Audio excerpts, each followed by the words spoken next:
नमस्कार. विदर्भ न्यूजच्या निवडणूक रणसंग्राम 2019 या कार्यक्रमामध्ये आपलं स्वागत आहे. विदर्भ न्यूजची चमू येऊन पोचलेली आहे.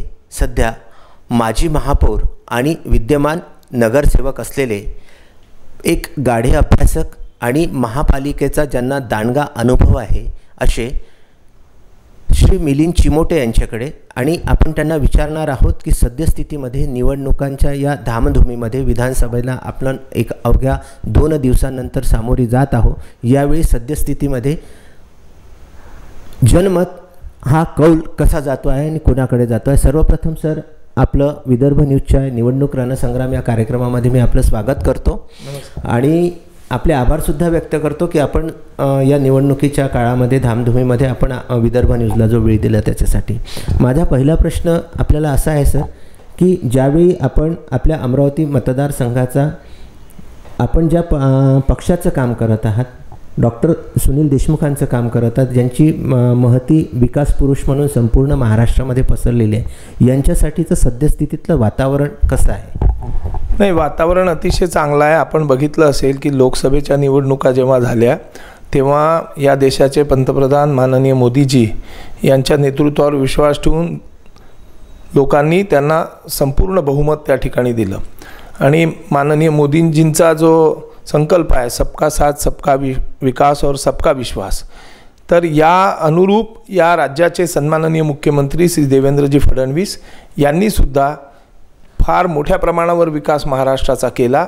आणि सबका साथ सबका विकास सबका विश्वास हे 3 जे त्यांचं हे आहे त्याप्रमाणे सन्माननीय मोदीजींच्या स्वप्नातला भारत निर्माण करत असताना देवेंद्रजींनी महाराष्ट्रामध्ये ते पूर्ण चित्र उभं केलं. आणि मग देवेंद्रजी आणि माननीय मोदीजींच्या संकल्पातला जो भारत आहे, जे राज्य आहे महाराष्ट्र, त्याकरता डॉक्टर सुनील देशमुख यांनी अमरावती शहरामध्ये अमरावती विधानसभा मतदारसंघामध्ये जे केलेले कामं आहेत ते कामं जर तुम्ही पाहिले तर खऱ्या अर्थाने मला असं वाटतं की त्यांचे पाईक म्हणून डॉक्टर सुनील देशमुख हे या ठिकाणी ही निवडणूक लढत आहेत. भाजप, शिवसेना, रासप, रिपाई आणि इतर सर्व पक्षांच्या वतीने ते ही निवडणूक लढत आहेत. त्यांच्याकरता अतिशय चांगलं वातावरण आहे, कारण भाजप शिवसेनेचंच एकूण वातावरण तुम्ही बघितलं असेल संपूर्ण महाराष्ट्रामध्ये जे सर्वे येत आहेत त्याप्रमाणे पुन्हा भाजप शिवसेनेची सत्ता, महायुतीची सत्ता महाराष्ट्रामध्ये येऊ घातली आहे. आणि म्हणून अमरावतीच्या जनतेमध्ये सुद्धा हा उत्साह आहे की आमचा प्रतिनिधी जो आहे, ज्याने 5 वर्ष आमचं खूप चांगलं काम केलं या शहरामध्ये, त्याला परत निवडून देण्याचा मानस अमरावतीच्या सर्व नागरिकांच्या आणि मतदारांच्या मनात आहे. आपला एक खूप सुंदर आणि चांगला अभ्यास आहे. तो महापालिकेच्या बाबतीतला असो किंवा निवडणुकींच्या बाबतीतला असो, आपण एक गाढे अभ्यासक आहात राजकारणातले. मला आपल्याला एक प्रश्न असा विचारायचा आहे की आजकाल जी पोस्टरबाजी चालते किंवा आपला एक जी कामं आपण केलेली नसतील तरीसुद्धा आपण त्याचं नावे आपल्या करून घेतो, तर यामध्ये नेमकं आमदाराचं जे कर्तव्य आहे, आमदाराचं जे काम आहे ते कसं असतं, की जसं आजकाल जसं म्हटलं जातं की आम्ही हे केलं, आम्ही ते केलं, असा फारसा गवगवा किंवा फारशी पोस्टरबाजी ही डॉक्टर देशमुखांकडून कधी होतानाच दिसली नाही. कारण डॉक्टर सुनील देशमुख हे ज्या विचारांचं प्रतिनिधित्व करतात की आपण आपल्याला लोकांनी ज्या विश्वासाने निवडून दिलं, तर सार्वजनिक जीवनामध्ये काम करत असताना लोकांचे जे प्रश्न आहेत त्याला आपण महत्त्व दिलं पाहिजे आणि लोकांच्या प्रश्नावरतीच आपलं सर्व काम केलं पाहिजे. बघा, असं आहे की आपण एक सामान्य माणूस असतो, आम्ही एक सामान्य तुमच्यासारखेच आम्ही माणसं असतो, परंतु जेव्हा निवडणुकीच्या माध्यमातून लोक आमच्या हातामध्ये शक्ती देतात, आम्हाला लोकप्रतिनिधी बनवतात, नगरसेवक बनवतात, आमदार बनवतात, तेव्हा आमच्या हातामध्ये एक शक्ती असते. ती शक्ती काय असते, तर आमच्यासमोर 2 पर्याय असतात की जी कामं आम्ही मुख्यमंत्र्यांच्या समोर ठेवणार आहात त्याच्यामध्ये वैयक्तिक कामं आहेत की सार्वजनिक काम आहे. अनेक लोकप्रतिनिधी असे असतात की त्यांना मिळालेल्या लोकांनी दिलेल्या, ते काही स्वतः बलवान नसतात, शक्तिवान नसतात, लोकांनी दिलेल्या शक्तीचा वापर करून कोणी शाळा घेतं, कोणी कॉलेज घेतं, कोणी शासनाच्या जमिनी घेतं, महानगरपालिकेत सत्ता आली तर त्या ठिकाणी जे काही मिळवता येईल ते सर्व मिळवण्याचा प्रयत्न करतं. आणि दुसरा एक लोकप्रतिनिधी असा असतो की ही सत्ता आणि ही जी शक्ती आपल्याला मिळालेली आहे ही जनता जनार्दनांनी दिलेली आहे, मतदारांनी दिलेली शक्ती आहे. आणि म्हणून आपलं कर्तव्य हे आहे की ज्यांनी आपल्याला ही शक्ती दिली त्यांच्या सार्वजनिक प्रश्नांना भिडून त्यांच्याकरता, नागरिकांच्याकरता, मतदारांकरता आपल्याला काय जास्तीत जास्त चांगलं काम करता येईल त्या दृष्टिकोनातून तो प्रयत्न करणं. डॉक्टर सुनील देशमुख हे 99ला पहिल्यांदा निवडणुकीला उभे होते. अमरावतीच्या जनतेने त्यांना निवडून पाठवलं आणि तिथून त्यांनी विकासाचा एक जो झंझावात सुरू केला होता. तर या शहरातल्या लोकांनी त्यांना विकास की आंधी हे बिरुद दिलं. 2004ला ते परत निवडून आले. तुम्ही बघितलं असेल त्यावेळेला फ्लायओव्हर्स होते, रस्ते आहे, अनेक प्रश्न मार्गी लावले त्यांनी. आणि 2014ला जेव्हा परत ते निवडून आले तर आपल्याला आश्चर्य वाटेल की ऑक्टोबर महिन्यात 2014च्या आता जशी निवडणूक सुरू आहे अशी निवडणूक त्याही वेळेला झाली होती.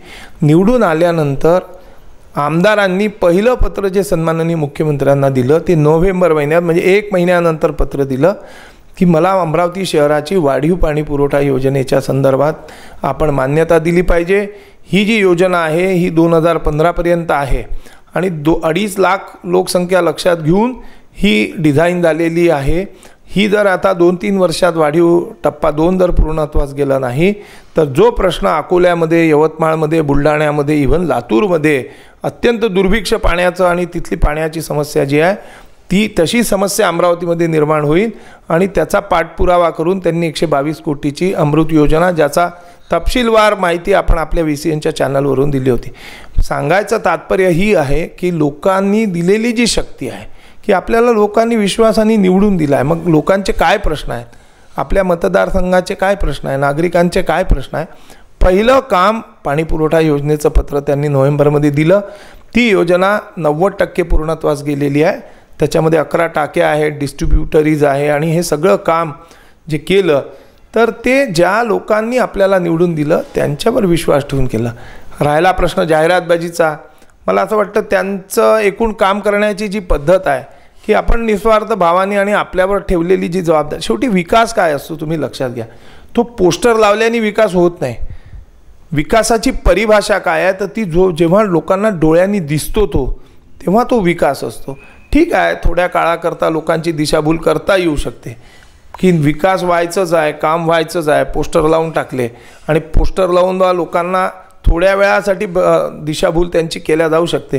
पण डॉक्टर सुनील देशमुखांनी केलेला जो विकास आहे तो असा नजरेने दिसणारा विकास आहे. बघा तुम्ही रस्ते असतील, या ठिकाणचा अंडरग्राऊंड ड्रेनेजची सिस्टीम असेल, अंडरग्राऊंड तुम्हाला जे आता केबलिंग चालू आहे ते असेल, किंवा उड्डाणपूल असेल, किंवा बेलोरा एअरपोर्टचा प्रश्न असेल, हे सगळे डोळ्यांनी दिसणारे प्रश्न आहे.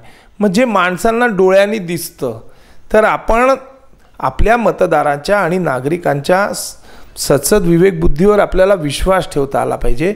आपल्याला हा विश्वास असला पाहिजे की जे लोकांना डोळ्यांनी दिसतं ते त्यांना खरं वाटत असतं. आणि मला असं वाटतं की जे खरं आहे, जे दिसतं, त्या माणसाला प्रसिद्धी करण्याची फारशी गरज नाही असं मला वाटतं. मग याच्यामध्ये नेमकं असं होतं की जे काम आपण केलेलं नसतं किंवा जे काम आपण केलेलं असतं त्याचं श्रेय ज्यावेळेस दुसरे मंडळी वापरताना दिसतात, त्याचं श्रेय घेताना दिसतात, तर त्यावेळेस कुठेतरी आपल्याकडून हे पण अपेक्षित आहे, सर्वसामान्य जनतेला कदाचित हे माहितीच नसतं की विमानतळ नेमकं कुणी केलं. कारण सर्वसामान्यांपर्यंत हे गोष्टी पोहोचवण्याचं सशक्त जे माध्यम आहे ते माध्यम आपण तिथे उपयोगात घेता येऊ शकते आपल्याला. आपण आजकालचं जे डिजिटलायझेशन झालेलं आहे त्या डिजिटल तंत्राचा वापर करून आपण सर्वसामान्यांपर्यंत ते पोहोचवू शकतो. विमानतळाच्या बाबतीत तसंच आहे, किंवा अमृत योजना जी डॉक्टर देशमुखांनी आणलेली आहे त्या योजनेमुळे तर आज असं झालेलं आहे की जगातल्या 116 जे निवासी गावं आहेत त्याच्यामध्ये अमरावतीचा उल्लेख झालेला आहे. इतकं आपलं अमरावती हे सुंदर आणि विलोभनीय झालेलं आहे. ह्या सगळ्या गोष्टी आपण सर्वसामान्य जनतेपर्यंत कशा प्रकारे पोहोचवू शकतो याच्यासाठी आपल्याकडून का अशी एखादी मोहीम राबविल्या जात नाही? डॉक्टर सुनील देशमुख यांनी केलेले जे विकास काम आहे ना ते अनडिस्प्युटेड आहे. म्हणजे आता ही निवडणूक जर तुम्ही बघितली तर या निवडणुकीमध्ये जे उमेदवार उभे आहेत, प्रतिस्पर्धी उमेदवार, त्या उमेदवारांच्या जवळ विकासाचं काहीही सांगण्यासारखं नाही. तुम्ही जर त्यांचे बॅनर्स पाहिले, पोस्टर्स पाहिले तर त्याच्यावरती काहीही नाही. आणि डॉक्टर सुनील देशमुख यांनी केलेलं एखादं जे काम आहे, मग ते अमृत योजनेचं असेल, किंवा या ठिकाणच्या सिमेंटच्या रस्त्यांचं असेल, किंवा या ठिकाणच्या सुपर स्पेशालिटीचा टप्पा 2 असेल, किंवा IAS ट्रेनिंग सेंटरसाठी त्यांनी आणलेला 19 कोटी रुपयाचा निधी असेल, याच्या बाबतीत अनडिस्प्युटेडली सर्व जनतेनी आणि सर्व नेत्यांनी सुद्धा हे मान्य केलं आहे की हा त्यांनी केलेला विकास आहे, कारण त्यांच्या रेकॉर्डवरती हे सगळं उपलब्ध आहे. माननीय मुख्यमंत्र्यांना दिलेलं पत्र, वेळोवेळी पाठपुरावा, बैठका, या सर्वाच्या माध्यमातून त्यांनी ते पुढे नेलेलं काम आहे. त्याच्यामुळे त्या बाबतीत काही कोणाचं श्रेय वगैरे घेण्याचा मला वाटत नाही कोणी प्रयत्न करू शकतं आणि केला असं मला वाटत नाही. ते त्यांचं व्यक्तिगत काम आहे, एकट्याने केलेलं काम आहे, एका लोकप्रतिनिधींनी केलेलं काम आहे. ठीक आहे, बेलोरा एअरपोर्टच्या संदर्भात अजून काही लोकांनी म्हटलं असेल की आम्ही पण केलं, तर ठीक आहे. डॉक्टर सुनील देशमुख यांचं म्हणणंच असं आहे की विकास झाला पाहिजे, श्रेय कोणी घ्यायचं हा वेगळा प्रश्न आहे. जनता जनार्दन ही अत्यंत सुज्ञ आहे, त्यांना बरोबर समजत असतं की कोण पत्र देतं, कोण फक्त हे करतं, दिखावा करतं आणि कोण खरं काम करतं. आमदारांच्या ज्या कामाचा लेखाजोखा हा सर्वसामान्यांपर्यंत पोचवला गेला पाहिजे, त्या बाबतीत तो सशक्त माध्यम म्हणून आपल्याकडनं पोचविला गेला नाही असं इथे म्हणता येईल का? मग मला असं वाटत नाही. बघा, वृत्तपत्राच्या माध्यमातून, इलेक्ट्रॉनिक मीडियाच्या माध्यमातून वेळोवेळी जे कामं होतात, भूमिपूजनं होतात, किंवा हे एवढ्या मोठ्या मोठ्या योजना ज्या आहेत ज्याच्यामध्ये पंतप्रधान आवास योजनेच्या अंतर्गत निर्माण केल्या जाणारे घरं आहेत, ह्या सर्व याची प्रसिद्धी त्या त्या वेळेला दिल्या गेलेली आहे आणि लोकांना हे माहीत आहे. शेवटी काय आहे, जो लाभार्थी असतो त्या लाभार्थ्याला हे नक्की माहीत असतं की ही योजना माझ्या गावामध्ये का आली, आणि त्याच्यामुळे याच्या बाबतीत ती लोकांच्यापर्यंत पोचवण्यात आपल्याला काही अपयश वगैरे आलं असं मला वाटत नाही, कारण लाभार्थ्याला बरोबर माहीत असतं की हे मला कोणामुळे मिळालेलं आहे. त्याच्यामुळे मला असं वाटतं की त्याच्या याच्यामध्ये फारसं काही हे तथ्य नाही आहे. आज सर्व अमरावतीचा जो अमरावती विधानसभा मतदारसंघ जर बघितला तर या आपला एक जो अभ्यास आहे, जो व्यासंग आहे आपला, त्यावरून आपणास काय वाटतं की आपली लढत ही नेमकी खरी कुणासोबत आहे आणि या लढतीमध्ये कोण कोण सहभागी राहते? लढत असं आहे, मुख्यत्वे करून जे दोन राष्ट्रीय पक्ष असतात त्यांच्यामध्ये साधारणतः ही लढत होते, परंतु यावेळेला त्याच्यामध्ये अनेक नवीन पक्ष जे आहेत ते पक्ष त्या ठिकाणी आहेत. वंचित आघाडीचे उमेदवार आता ते पण चांगल्या प्रकारे प्रचारामध्ये आहेत, त्यांनी पण आघाडी घेतली आहे. दुसरे एक या ठिकाणी उमेदवार आहेत जे अपक्ष उभे आहेत, जहाज असे प्रकारचे आहेत उमेदवार बरेच आहेत. मला असं वाटतं की लढत ही काही फारशी लढतच आहे असं मला स्वतःलाच वाटत नाही. म्हणजे मग डॉक्टर सुनील देशमुखांच्याकडचं एकतर्फी विजय निश्चित आहे असं म्हणता येईल का? एकतर्फी विजय असं म्हणणंही अतिशयोक्ती ठरते, कारण असं आहे, लोकशाही व्यवस्थेमध्ये राजकीय पक्ष जे असतात त्या प्रत्येक राजकीय पक्षाची आपली शक्ती असते, तिच्या विचारधारेवर हे ठेवून, विश्वास ठेवून काम करणारी मतदार असतो. त्याच्यामुळे एकतर्फी निवडणूक होईल असं कोणीही दावा करत असेल तो चूक आहे आणि तसा दावा मी पण करणार नाही. लढत होईल, पण आज तुम्ही बघितलं तर आमचे प्रतिस्पर्धी उमेदवार जे आहे त्यांच्या पक्षाची जी राष्ट्रीय स्तरावर झालेली वाताहत आहे, राज्य स्तरावरती झालेली जी वाताहत आहे की मोठे मोठे म्हणजे विरोधी पक्ष नेता हे पक्ष सोडतात आणि भारतीय जनता पक्षात येतात. अनेक मोठ्या त्यांच्या नेत्यांनी भाजपामध्ये प्रवेश केला आहे.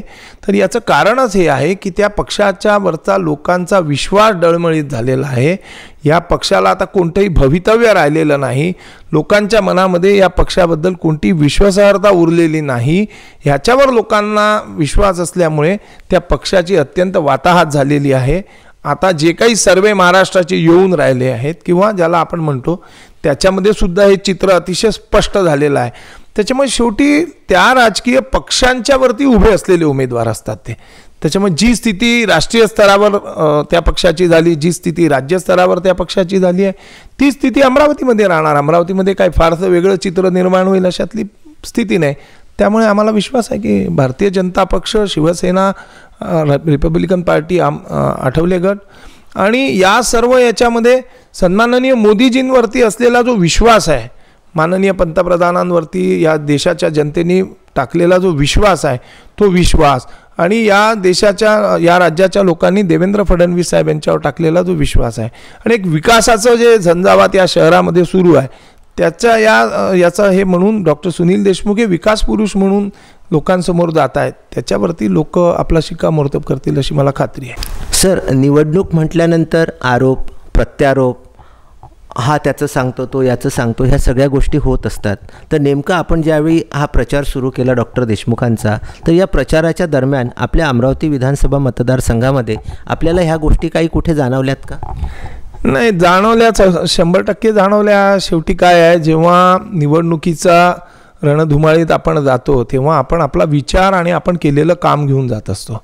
आणि जेव्हा प्रतिस्पर्धी उमेदवाराला हे लक्षात येतं की या विकासाच्या एजेंड्यावर किंवा आपल्या जो विचार आहे, ज्या राजकीय पक्षाच्या विचाराला घेऊन आपण पुढे जातो आहे, त्या विचारावरती ही निवडणूक आपण लढूच शकत नाही, जिंकणं तर खूप दूरची गोष्ट आहे, तेव्हा मग व्यक्तिगत चारित्र्य हनन करणं, व्यक्तिगत त्या व्यक्तिमत्वाचं, ज्याला कॅरेक्टर असॅसिनेशन आपण म्हणतो, अशा प्रकारे केल्याशिवाय यांची जी प्रतिमा आहे त्या प्रतिमेला खोटे नाटे आरोप करून जोपर्यंत डागाळण्याचा आपण प्रयत्न करणार नाही तोपर्यंत या लढतीतच आपण येणार नाही, अशा प्रकारची त्यांच्यामध्ये कदाचित भावना असेल. आणि त्यातून आपण बघितलं असेल की या सोशल मीडियावरती किंवा इतर याच्यावरती मोठ्या प्रमाणावर हा प्रचार आणि प्रसार अगदी व्यक्तिगत स्तरावरती उतरून की कोणाचा स्वभाव काय आहे किंवा कोण काय करतं, खरं म्हणजे आमदाराचं काम काय आहे, आमदारांनी केलेले जे काम आहे त्याच्याकडे सोपवलेली जनतेनी जी जबाबदारी आहे ती तो पूर्णत्वाला नेतो आहे का नाही आहे हे समजण्याची गोष्ट आहे.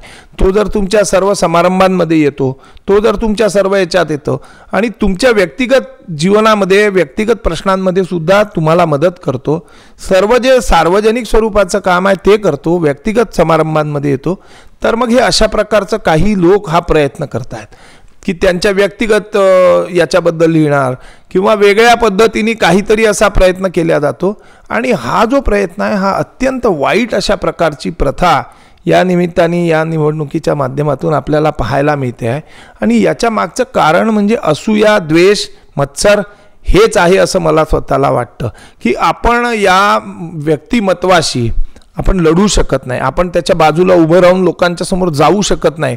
आणि म्हणून मग व्यक्तिगत असूयेतून, व्यक्तिगत मत्सरातून, द्वेषातून एक सूड भावना लोकांच्या मनामध्ये तयार करण्याचा मोठा प्रयास यावेळेला केला जातो आहे. आणि त्या भावनेतून त्यांना असं वाटतं आहे की आपल्याला काहीतरी यश हातात येईल. पण मला विश्वास आहे अमरावतीच्या नागरिकांवरती की हे कोण का करतं आहे, कशा पद्धतीने हे सगळं चालू आहे याच्या बाबतीत लोकांना सगळं कळतं, सुज्ञ आहेत इथले लोक. आणि ते याला अतिशय चांगलं उत्तर, लोक आम्ही आमच्या स्तरावरून कोणतेही खोटे आरोप केले नाही, कोणाच्याही बद्दल वाईट असं पसरवण्याचा प्रयत्न केला नाही किंवा कुठले, कारण माझी धारणा आहे, खात्री आहे की लोकांना हे आवडत नाही. तुम्हाला मी सांगतो, त्यांना वाटत असेल की बा यातून आपल्याला खूप फायदा होईल, पण लोकांना हे आवडत नाही. लोकांना दुसऱ्याच्या द्वेषातून, सुडाच्या भावनेतून त्याला तुम्ही डॅमेज करण्यासाठी किंवा तुमची निवडणूक जिंकायसाठी म्हणून तुम्ही जे काही वापरता ते सर्वसामान्य जनतेला आवडत नाही. आणि म्हणून मला माहिती आहे की या शहराचे नागरिक जे आहेत ते सुज्ञ आहेत, सुशिक्षित आहेत, त्यांना माहिती आहे की आमदाराचं काम हे खूप मोठे प्रश्न असतात, ह्या प्रश्नांची सोडवणूक करणं ही काही सोपी गोष्ट नाही. मी स्वतः त्यांना 6व्या मंत्रालयातल्या 6व्या मजल्यावरनं, पहिल्या मजल्यावरनं 3ऱ्या मजल्यावर हातात फायली घेऊन एकेका प्रोजेक्टच्या पाठपुराव्यासाठी पळताना पाहिलेलं आहे. हे एवढं सोपं नाही. आपल्या अवतीभोवती आहेत ना शहर, यवतमाळ आपल्या बाजूला आहे, अकोला शहर आपल्या बाजूला आहे, अकोला शहरात जाऊन जरा तिथले प्रश्न बघा, मग तिथेही भाजपाचीच सत्ता आहे, इथेही भाजपाचीच सत्ता आहे, पण मग इथे हे कामं का होतात, तर इथला जो आपला लोकप्रतिनिधी आहे तो सर्वस्व वाहून त्याच्यात काम करतो, हे लोकांना खूप कळतं. आणि म्हणून व्यक्तिगत पातळीवरचे अशा प्रकारचे अत्यंत खालच्या दर्जाचं जे काही प्रचार या निवडणुकीच्या दरम्यान केला जातो आहे तो खरं म्हणजे योग्य नाही. समाजामध्ये असलेलं जे सामाजिक अभिसरण असतं त्या अभिसरणाला तोडण्याचा प्रयत्न करणं हे मला असं वाटतं की चांगली गोष्ट नाही.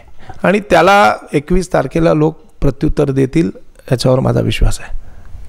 सर, सोशल मीडियाचा जो अवास्तव अतिरेक या निवडणुकीमध्ये आपल्याला सगळीकडे, म्हणजे केवळ अमरावतीत नव्हे, बडनेरात नव्हे, तर सगळीकडे पाहायला मिळतो आहे, याच्याबद्दल आपण काय सांगाल? आहे, बरोबर आहे तुमचं म्हणणं. आता सोशल मीडिया हा असा आहे की ज्याच्यावर कोणाचं काही कंट्रोल राहिलेलं नाही, त्याच्यामुळे खोट्या नाट्या बातम्या पसरवणं, खोटं नाटक त्याच्यावरनं हे टाकणं हे सगळं सुरू आहे. परंतु हळूहळू लोकांना सुद्धा माहीत होत आहे की याच्या फेक न्यूज काय आहेत, ह्या न्यूज कोण टाकताय, कशासाठी टाकताय, अशा प्रकारच्या बातम्या ज्या येतात त्याच्यावरती आता लोकांनी विश्वास टाकणं बंद केलेलं आहे. मला माहिती आहे माझ्यासारखे अनेक लोक आहेत की जे सोशल मीडिया उघडूनही पाहत नाही. आता इथपर्यंत स्थिती आली आहे की जो सुज्ञ माणूस आहे तो समजून जातो की निवडणुकीच्या दरम्यान सोशल मीडियावरती जे काही चालतं त्याच्यामध्ये काही सत्यता नसते आणि त्यामुळे सोशल मीडियाच्या एकूणच या वापरावरती सुद्धा प्रश्नचिन्ह निर्माण झालेलं आहे असं मला व्यक्तिशः वाटतं. आपल्या अमरावती विधानसभा मतदारसंघातल्या सुज्ञ मतदारांपर्यंत जाताना एक प्रश्न मला आपल्याला विचारायचा आहे की अमरावतीतील विधानसभा मतदारसंघातील जनतेने डॉक्टर देशमुखांनाच का निवडून द्यावं? कारण लोकप्रतिनिधी म्हणून आवश्यक असणारे जे सर्व गुण आहेत ते त्यांच्यामध्ये आहेत. चांगलं व्यक्तिमत्व आहे, विद्वान आहे, स्वतः डॉक्टर आहेत, MD, म्हणजे त्यांनी स्वतःची प्रॅक्टिससुद्धा करू शकले असते. त्यांना एक विकासाची व्हिजन आहे, आवड आहे आणि त्याच्यासोबतच एक प्रामाणिक सच्चा लोकप्रतिनिधी आहे. बघा तुम्ही, त्यांनी कोणतं शाळा काढली नाही, कॉलेज काढलं नाही, कोणत्याही संस्था घेतल्या नाही, जागा घेतल्या नाही. आपलं जीवन हे ज्या लोकांनी आपल्याला निवडून दिलं आहे त्यांच्या विश्वासाला आपण तडा द्यायचा नाही. आपलं उद्योग म्हणजे लोकांचे सार्वजनिक प्रश्न आणि आपला व्यापार म्हणजे या ठिकाणी जे काही लोकांचे प्रश्न आहे त्या प्रश्नांच्या संदर्भात शासनाकडे जाऊन हे सगळं करणं. ह्या ज्या क्वालिटीज आहेत ह्या फार दुर्मिळ झालेल्या आहेत आजकाल लोकप्रतिनिधींमध्ये. आणि जेवढं करता येईल तेवढंच बोलायचं आणि जेवढं बोललं तेवढं करायचं, खोटे आश्वासनं द्यायचे नाही. अनेकदा असं होतं की लोक एखादं काम घेऊन येतात त्यांच्याकडे आणि त्यांना हे माहीत असतं की हे शासन निर्णयामध्ये ही गोष्ट बसत नाही, कायद्यामध्ये ही गोष्ट बसत नाही. पण अशा याच्या बाबतीत 2 प्रकारचे लोकप्रतिनिधी मी पाहिले. ते लोकांना सांगतात ठीक आहे पाहून घेऊ, करून घेऊ. पण जेव्हा त्यांना माहीत असतं की हे न होणारं काम आहे, होऊ शकत नाही, तर त्यांचा स्वभाव असा आहे की लोकाला फसवायचं नाही. उगीच त्याला सांगायचं 10 हेलपाटे खायला लावायचे आणि मग सांगायचं की अरे ते शासन निर्णयात बसत नाही. आणि म्हणून बरेचदा ते असं रोखठोकपणे लोकांना सांगतात की हे काम नाही होऊ शकत. आणि बरेचदा याच्यामुळे लोकांना वाईटसुद्धा वाटतं थोड्या क्षणाकरता की अरे आपल्याला नाही म्हटलं. पण ते वाईट वाटणं जे असतं ते क्षणिक असतं. आणि मग तुम्ही लोकांना फसवून त्यांना 10 वेळा आपल्या मागे फिरवून जेव्हा 11व्यांदा सांगता की बा हे होत नाही, तेव्हा त्याला असं वाटतं की जर होणार नव्हतं तर मग मला फिरवलं कशाला. तर हा जो त्यांच्या स्वभावातला एक हे आहे ते एक अतिशय उत्तम असे लोकप्रतिनिधी आहेत. म्हणजे अकोल्याला जेव्हा महानगरपालिकेच्या निवडणुका झाल्या तेव्हा तिथले लोक भाषणामध्ये हे सांगत होते की तुम्ही जर आमच्या पक्षाला निवडून दिलं तर आम्ही अकोल्याची अमरावती बनवू. बघा याच्यापेक्षा चांगलं सर्टिफिकेट अजून काय असू शकतं. ईज ऑफ लिव्हिंगचं जे सर्वे केंद्र शासनाच्या गृहनिर्माण विभागाने केला त्याच्यात 111 शहरं होते देशातले, त्याच्यातल्या 16व्या स्थानावर आपण आलो. महाराष्ट्रातला 5वा नंबर आपल्याला मिळाला.